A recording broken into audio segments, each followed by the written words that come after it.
Maganda umaga, tanghali, hapon, gabi sa zodiac sign na Virgo, Capricorn, Taurus. Lola Baby po nagpapakilala ha. Yan kayo with the element of earth. Yan ha. So bibigyan ko po kayo ng reading para sa 4th week of August.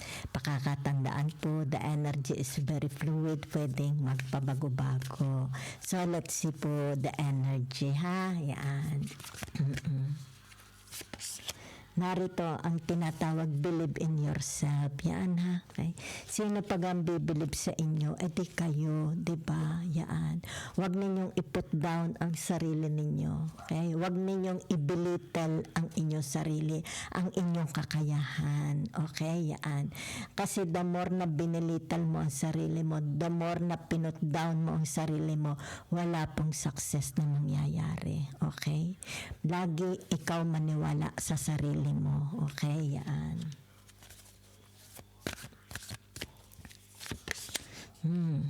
Love is all around. Yan ha. Palibot daw kayo ng pag-ibig, pagmamahal. Diba? Yan. Marito'y pamilya, mga kaibigan, mga katrabaho, kaklasmate, di ba? Kapitbahay. Life is a mystery. Totoo po yun. It's like nagtatanong ka, di ba? It's like sa iyo, ang buhay is a mystery. It's like a jigsaw puzzle, di ba? Punong-puno ng misteryo. Yan ha. Ano pa? Overcome any obstacle. Yan ha, yan. Ibig sabihin nito, bakit ga ako hindi matuloy-tuloy sa aking pagbabiyahe? Maaring merong dahilan. Okay? Baka pinipigilan ni universe dahil baka hindi ito makakatulong sa iyo. Diba? Baka iniiwas ka lang ni universe na sa kapahamakan. Diba? Yan. So, overcome any obstacle. Kung merong mga pangyayari sa buhay ninyo na kumbaga dito'y nauudlot, di ba? It's like palaging nauudlot, di ba? Yan. Ibig sabihin nito, baka merong mas magandang ibibigay ang Panginoon, ang universe sa inyo, kaya ito is nangyayari. Okay? So, huwag kayong malulungkot. Okay? Manapa, yung tinatawag na kayo is makipag-niig sa Diyos, di ba? It's like sabihin ninyong, Diyos ko, okay? Sa tuwing ako mag-a-apply sa trabaho, di ba? It's like sa tuwing ako'y aalis, sa tuwing ako'y makakasal na laang hindi pa natutuloy, di ba? Yan. Kung ano man po ang balak nyo sa akin, ito'y aking tatanggapin, di ba? Kaya nauudlot, ibig sabihin yan, ganyan kayo kamahal ni Jesus, ni universe. Kaya maaring hindi ito para sa iyo. Baka ito'y makasama lang sa iyo. Okay? Yan. Kung kaya dito, ini-spare niya kayo. Okay? So, let's see ha. Tingnan natin. Punta muna tayo sa inyong career. Okay? Yan. Sa inyong trabaho, sa inyong finance, money, kung ito may business, investment, cryptocurrency, kung kayo man OFW, kung kayo may nasa buy and sell, kung kayo man is ano baga ang karir nyo, politician ba kayo, abogado ba kayo, teacher ba kayo, nurses, arkitekto, di ba? So titingnan natin ha. Kung kayo bagay, yan. So lumabas dito ang The King of Pentacles. Yan ha. So, ibig sabihin nito, yung career ninyo is magiging very, very strong. Diba? Ibig sabihin nito, maaasahan. Magiging rooted ang career ninyo. Okay? Ang inyong tinatawag trabaho, work, diba? Kung ito'y pamemera, diba? Rooted. Yan ha. Kung kayo, whatever, it's like tinatawag na very, very, magiging very, very faithful. Okay?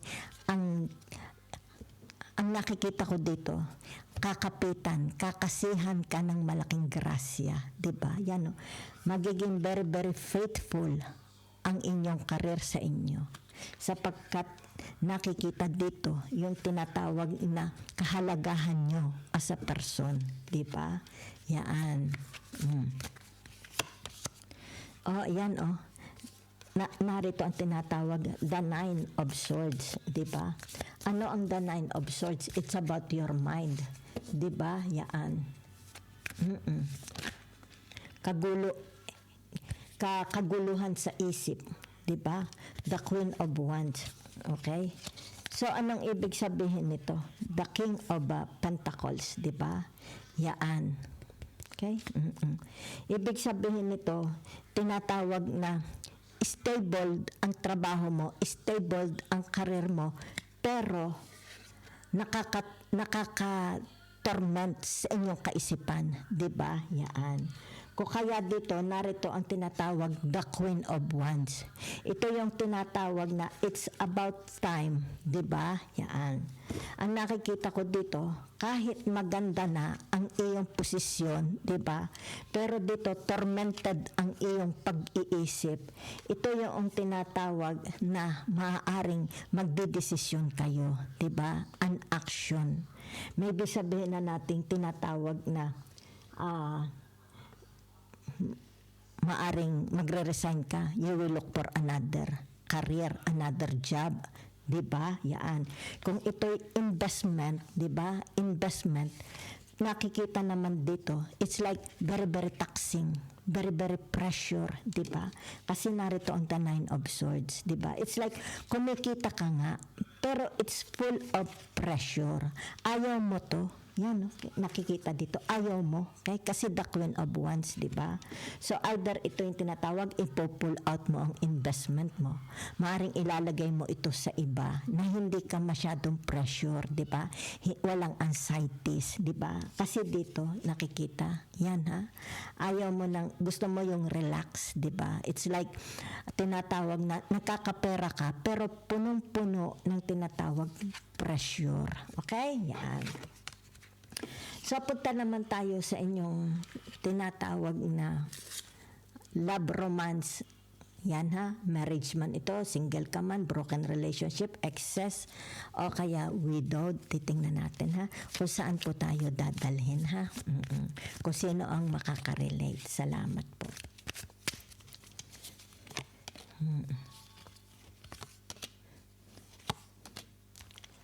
Okay. So, ibig sabihin nito, yung tinatawag, sandali, nasa anggare, yan din ha.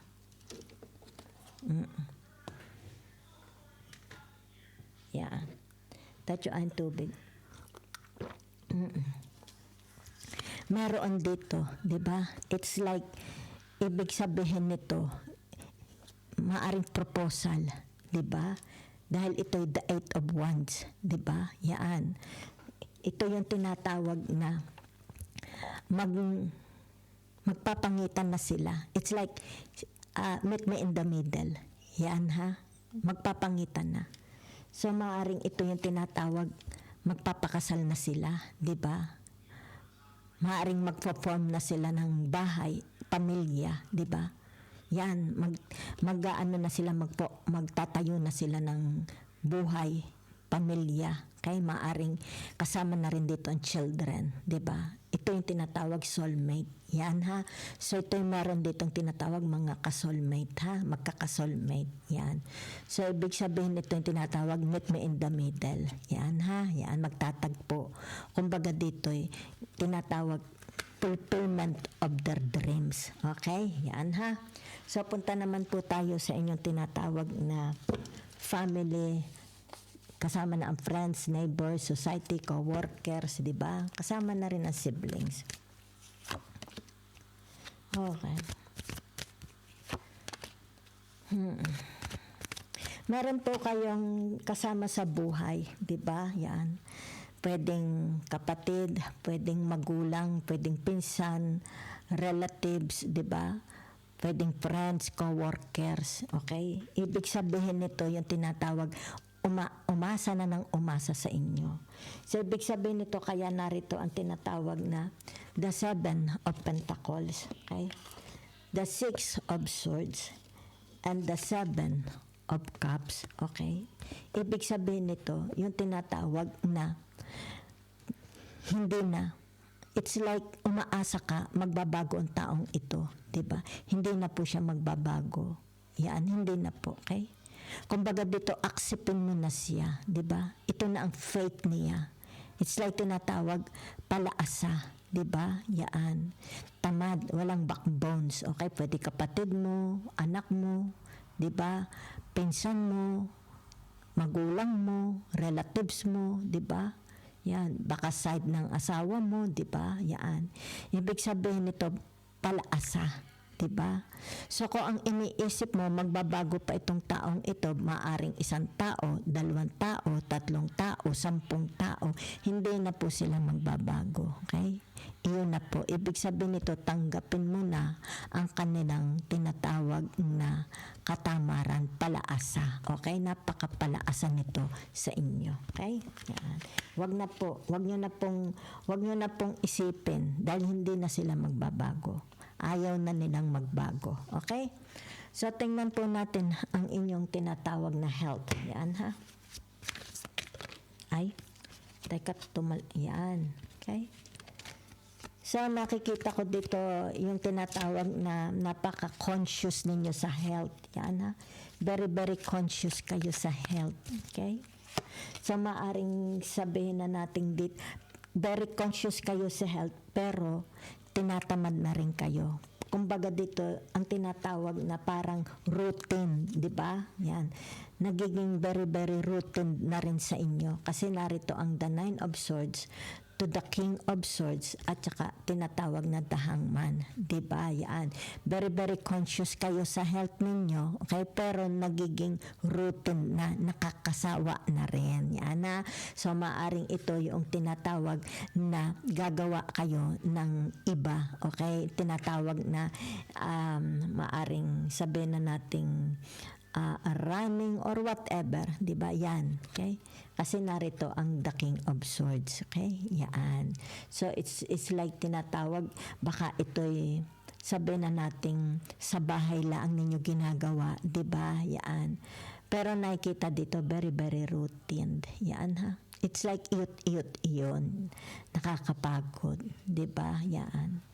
So whatever is this, ibig sabihin nito, yan, mag-change ka ng pattern ng iyong activities. Yan, ha? Okay? So it's wala namang problema, di ba? Wala namang pong problema, okay? Ang kaaway nyo lang dito is yung tinatawag na fatigue, okay? Mind fatigue. Yan, ha? So, it's like nakikita dito, maaring meron kayong headache, di ba? Migraine, di ba? So, ibig sabihin nito yung tinatawag na maybe you need a lot of quietness, di ba? It's like sabihin natin gusto mo yung madilim na kwarto, di ba? Yan. Kasi maaring ito yung tinatawag hindi kayo makapagtutulog, di ba? Yan. It's like nagkaroon ng changes sa pattern ng inyong pagtulog, okay? So, ibig sabihin nito yung tinatawag pamamahinga. Okay? Kasi masyadong ang inyong isip gamit na gamit. Yan, ha? Gamit na gamit. Okay? So, it's more about tinatawag na maybe a quiet place, di ba? Or baka bibili kayo ng bahay bakasyonan, di ba? O kayo sa tabing dagat, di ba? Yan. Hindi kayo makatulog ng maayos. Yan, ha? So, ibig sabihin nito yung tinatawag na ano ka muna, anong tawag dito, break muna kayo. Halimbawa, social media, kaingayan sa labas, di ba? Yan, break muna kayo, ha? Importante po ang inyong tinatawag na health yan. Especially your mind, di ba? Masyado na kayong pagod na pagod. So, that's what I see for you. So, tingnan po natin, ha? Kung meron kayong success saan mang areas ng buhay na ito, kung meron mang tinatawag na dapat kayong paalalahanan, di ba? Maybe there is a anong tawag dito? Red flags, di ba? Kailangang iwasan. Di ba? So narito ang tinatawag na the 5 of wands. Yan, ha? Okay. So ibig sabihin ng the 5 of wands na ito is okay? Sandali lang, ha? It's about a competition, okay? Saan competition ito? Sandali lang, ha? Okay. So, it's like tinatawag na red flag, okay? So, ibig sabihin ito ang red flag, competition, di ba? Yan. So, ibig sabihin nito, yung tinatawag na very, very taxing, di ba? Nakaka-drain ng inyong tinatawag na energy. Yan, no? Di ba? Very, very fatigue. Very, very fatigue kayo. Yan ha, okay? Kung ano man po ito, it's like there is a red flags, okay? Competition, maari sa trabaho, di ba? Na-stress kayo sa trabaho. Nagkakaroon kayo anxiety sa mga kasamahan ninyo. Di ba yan, no? Kita ninyo, okay? So, ibig sabihin nito, tinatawag na maybe kailangan nyo munang i-separate ang sarili nyo from others, di ba? Yan. Kasi nakikita dito, di ba? It's like tinatawag na hindi na maubos-ubos, di ba? Yung it's like diskusyon, debatehan, di ba? Yan. It's about their ego, it's about their hindi matapos-tapos, di ba? Pwede sa bahay, pwede sa marriage, di ba? Sa mga kaibigan, sa mga kapatid, di ba? Sa society, sa mga in-laws, di ba? Sa trabaho at workplace, di ba? Yan.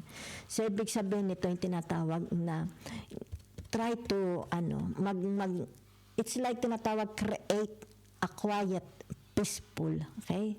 Yan. Serenity place, di ba? Yan. Okay? So yan lang ang tinatawag na red flags, di ba? So tingnan natin kung may success, okay?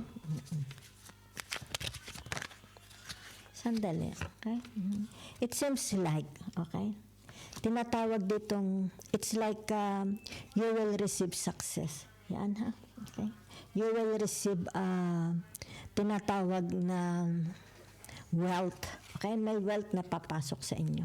Okay? Yan. Dahil narito ang tinatawag na the Nine of Pentacles. Diba? Yan oh, kita ninyo. Okay? It's like completion, accomplishment, tinatawag achievements. Yan ha, okay. So, it's like tinatawag kung ano itong hinihintay niyong pagkatagal-tagal na. Okay? Ito is tinatawag na, yan oh. It's like ipoprocess, mabilisan. Mabilisan na ito. Yan ha? Okay. Kung ano man ito, di ba? It's like worried kayo. Di ba? Yan. Worried. Yan ha? Nakikita dito, tinatawag, nagdudulot ito ng anxiety sa inyo. Di ba? The Seven of Pentacles, 'di ba? So maaari 'to'y pera, 'di ba? Maaring love romance relationship, 'di ba? Pero nakikita dito yung tinatawag na pag ito'y hinayaan mo, it's like give it to God. Kaya dahangman, give it to God. At ito is matatapos din. 'Di ba? Kaya dito nakita mo oh. Yan oh. Overcome any obstacle, 'di ba? Yan. It's like kung hindi ka magpapaka-pressure, 'di ba? Kumbaga dito yung tinatawag, hindi mo ito para bagang kinaiinipan, okay? Huwag mo kainipan. Yan ha. The more kasi na ito'y hinintay mo, the more na ito'y hinabol mo, chinase mo, okay? Hindi ito mangyayari. Ibig sabihin nito, mapapagod ka lang, ikaw lang ang nagpapahirap sa sarili mo, di ba? Ikaw lang ang nagpapahirap. So, ibig sabihin nito, give it to God, kaya nga dahangman, di ba? Kung ano man itong mga overcome any obstacles, mga obstacles na kailangang i-overcome, give it to God.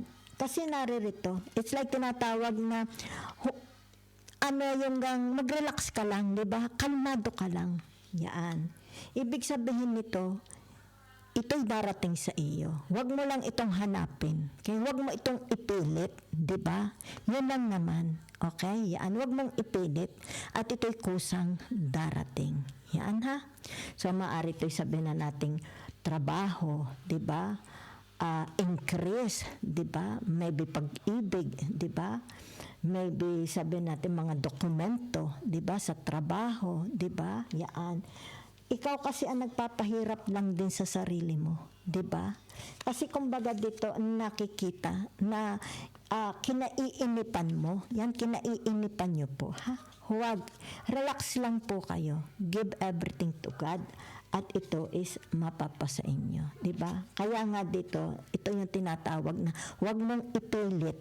Okay? Huwag mong ipilit. At ito'y hayaan mong kusang darating sa inyo. Okay? Thank you very much.